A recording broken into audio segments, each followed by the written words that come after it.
Good morning students. Today we will discuss about independent judiciary.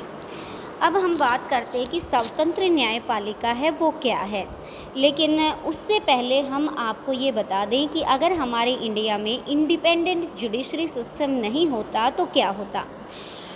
इसको हम एक example के द्वारा आपको समझाएंगे ताकि आपको समझ में आ जाए। मान लो किसी से क्राइम होता है और वो छोटा क्राइम नहीं है, काफ़ी बड़ा क्राइम है, और जिनसे क्राइम हुआ है वो सीएम के रिलेशन में है। अब सीएम क्या करता है, बच्चे जो हमारे जज हैं उनके पास वो फ़ोन करते हैं और कहते हैं कि अभी जो आपके पास केस आया है वो काफ़ी बड़ा क्राइम है, मेरे को पता है, लेकिन आप उस केस को रफ़ा दफ़ा कर दोगे। जो केस आया आपके पास, आप ऐसा कोई भी काम नहीं करोगे जिससे हमारे जो रिलेशन में है उनको कोई नुकसान पहुँचे। आप केस को कैसे भी करो, रफ़ा दफ़ा कर दो।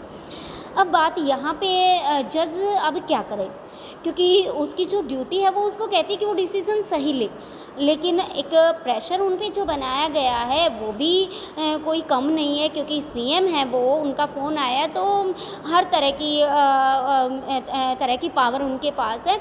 तो कभी जब जज इस तरह का डिसीज़न लेते हैं तो कभी उनको उनकी फैमिली का ख्याल आता है, कहीं उनके साथ कुछ गलत ना हो जाए, कभी अपनी जॉब का ख्याल आता है कि कहीं उनको जॉब से ना निकाला जाए, क्योंकि सब कुछ सीएम के हाथ में है। तो अब जज क्या करे, तो भाई चाह कर के भी जज ना सही फैसला नहीं दे पाएगा और जो इनसे क्राइम हुआ है उनको बरी कर देगा बिना किसी, मतलब केस को रफ़ा दफ़ा कर देंगे कि इनकी कोई गलती नहीं है और सब कुछ ठीक है, नॉर्मल है। अब बच्ची जिसने केस डाला है कोर्ट में वो क्या करेगा, क्या उसको न्याय मिला? क्या उसने जिस चीज़ के लिए विश्वास करके न्यायालय के पास कोर्ट में वो गया था कि उसको न्याय मिलेगा, क्या उसको न्याय मिला? तो बच्चे वो चाह कर के भी कभी जुडिशरी सिस्टम पे विश्वास नहीं करेगा और वो अपने अड़ोसी पड़ोसियों को भी बता देगा कि भाई कभी न्याय के लिए ना कोर्ट में मत जाना, वहाँ पे कभी न्याय नहीं होता, ठीक है ना। तो अगर इंडिपेंडेंट जुडिशरी अगर इंडिया में ना हो तो इस तरह की चीज़ें हमें देखने को मिलती हैं। अब हम डिस्कस करते हैं सेकेंड पैसेज में, the control that the politician holds over the जज does not allow for the जज to take an independent decision. कभी भी जज अपने बलबूते पे डिसीजन नहीं ले पाएगा। अब आप थर्ड पैसेज देखें, One aspect of this independence is the separation of powers. This, as you read in chapter 1, is a key feature of the constitution. What this means here is that other branches of government, the legislature and the executive, cannot interfere in the work of the judiciary. The courts are not under the government and do not act in their behalf. अब बच्चे यहाँ पे क्या है कि जो separation of power है, यहाँ पे जो शक्तियाँ हैं उनको अलग किया गया है। यहाँ पे जो लेजिस्लेचर है और जो एग्जीक्यूटिव है, वो जुडिशरी सिस्टम में किसी तरह का कोई इंटरफेयर नहीं करता। The courts are not under the government, जो अपनी जुडिशरी है, जो कोर्ट्स हैं वो गवर्नमेंट के अंडर काम नहीं करते और ना ही उनके कहने पर किसी तरीके के काम वो करते हैं। आगे देखिए आप, for the above separation two work well it is also crucial that all जज in the high court as well as the supreme court are appointed with very little interference from the other branches of government. Once appointed to this office it is also very difficult to remove a जज। यहाँ पे हम आपको independent power की बात बताते हैं judiciary की, कि जब भी किसी जज को अपॉइंट करना होता है तो यहाँ पे जो गवर्नमेंट का रोल होता है वो बिल्कुल थोड़ा बहुत होता है या ना के बराबर होता है, और एक बार जब जज अपॉइंट हो जाता है तो उसको हटाना मुश्किल होता है, उसको रिमूव नहीं किया जा सकता। आगे देखें आप, it is the independence of the judiciary that allows the courts to play a central role in ensure that there is no misuse of power by the legislature and the executive। यहाँ पे जो अपना independent जो judiciary है वो क्या करती है, एक अपना बड़ा रोल प्ले करती है किसके लिए, एग्जीक्यूटिव और लेजिस्लेचर के लिए, कि जो एग्जीक्यूटिव है और जो लेजिस्लेचर है कभी भी अपनी पावर का मिसयूज़ ना करे। उसके बाद जो सिटीज़न है वो भी कोर्ट में जा सकते हैं अगर उनको लगता है कि उनके कहीं ना कहीं जो उनके फंडामेंटल राइट हैं, वो फंडामेंटल जो राइट हैं उनके वो वहाँ पे वायलेट हुए हैं, उनका उल्लंघन किया है, तो जो लोग हैं, जो पब्लिक है, वो कोर्ट में जा सकती है। उसके बाद हम देखेंगे कि what is the structure of courts in India, कि जो स्ट्रक्चर है इंडिया में कोर्ट्स का वो क्या है। There are 3 different levels of courts in our country.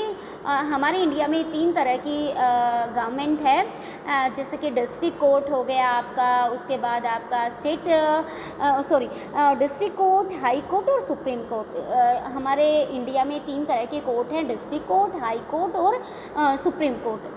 जो डिस्ट्रिक्ट कोर्ट होता है वो होता है डिस्ट्रिक्ट में, जिसका लोगों का ज़्यादा जो लेन देन होता है, जिनका ज़्यादा जो आना जाना होता है वो डिस्ट्रिक्ट कोर्ट से होता है। जैसे ज़मीन का मामला है या फिर झगड़े का मामला है, तो हम सीधा हाई कोर्ट या सुप्रीम कोर्ट में नहीं जाते, हम कोशिश करते हैं कि जो मामला है हमारा डिस्ट्रिक्ट कोर्ट में ही सुलझाया जाए।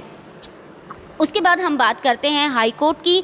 जो हाई कोर्ट होता है वो मोस्टली जो अपना स्टेट होता है, जैसे कि हरियाणा है, हरियाणा स्टेट में ही उसका हाई कोर्ट होगा, और हाई कोर्ट कहाँ होगा, उसकी कैपिटल में।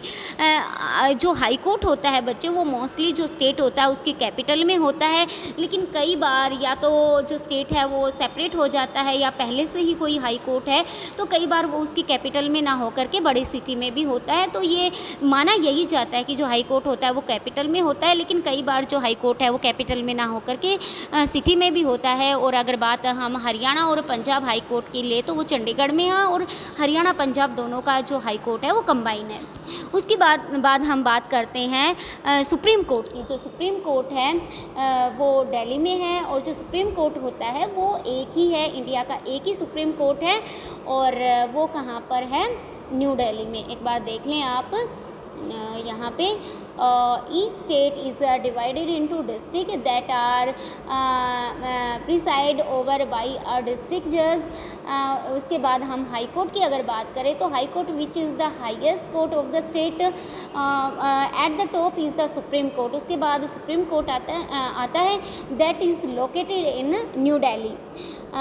उसके बाद अगर हम बात करें आगे, ये जो स्ट्रक्चर है, ये स्ट्रक्चर है बच्चे अपने हाई कोर्ट, अपने जो कोर्ट्स हैं उनका, तो सबसे ऊपर है बच्चे सुप्रीम कोर्ट, उसके बाद है हाई कोर्ट, और उसके बाद है आपका डिस्ट्रिक्ट कोर्ट। तो जो डिस्ट्रिक्ट कोर्ट है, जो हमने यहाँ पे बात की, तो लोगों का जो सबसे ज़्यादा जो आना जाना रहता है वो डिस्ट्रिक्ट कोर्ट में रहता है, और उसके बाद हाई कोर्ट में। अगर हम सेटिस्फाइड नहीं है डिस्ट्रिक्ट कोर्ट के फैसले से, तो फिर हम चुनते हैं हाई कोर्ट को, ठीक है।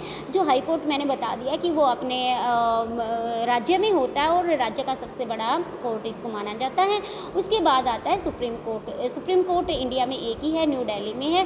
अब जो ये डिसीज़न देता है, ये जो डिसीज़न देता है बच्चे, ये सबको, ये हाई कोर्ट को भी मानना पड़ता है, ये डिस्ट्रिक्ट कोर्ट को भी मानना पड़ता है, ठीक है ना।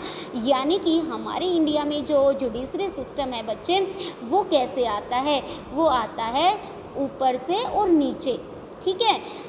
यानी कि इनके द्वारा जो डिसीज़न लिए जाते हैं वो हाई कोर्ट को भी मानने पड़ेंगे, डिस्ट्रिक्ट कोर्ट को भी मानने पड़ेंगे। लेकिन अगर आप इनके फैसले से अगर सेटिस्फाइड नहीं हो, तो पहले आप डिस्ट्रिक्ट कोर्ट के बाद आप हाई कोर्ट में अपील कर सकते हो, हाई कोर्ट के बाद आप सुप्रीम कोर्ट में अपील कर सकते हो, और उसके बाद ये जो डिसीज़न देगा वो इन सभी को मानना पड़ेगा।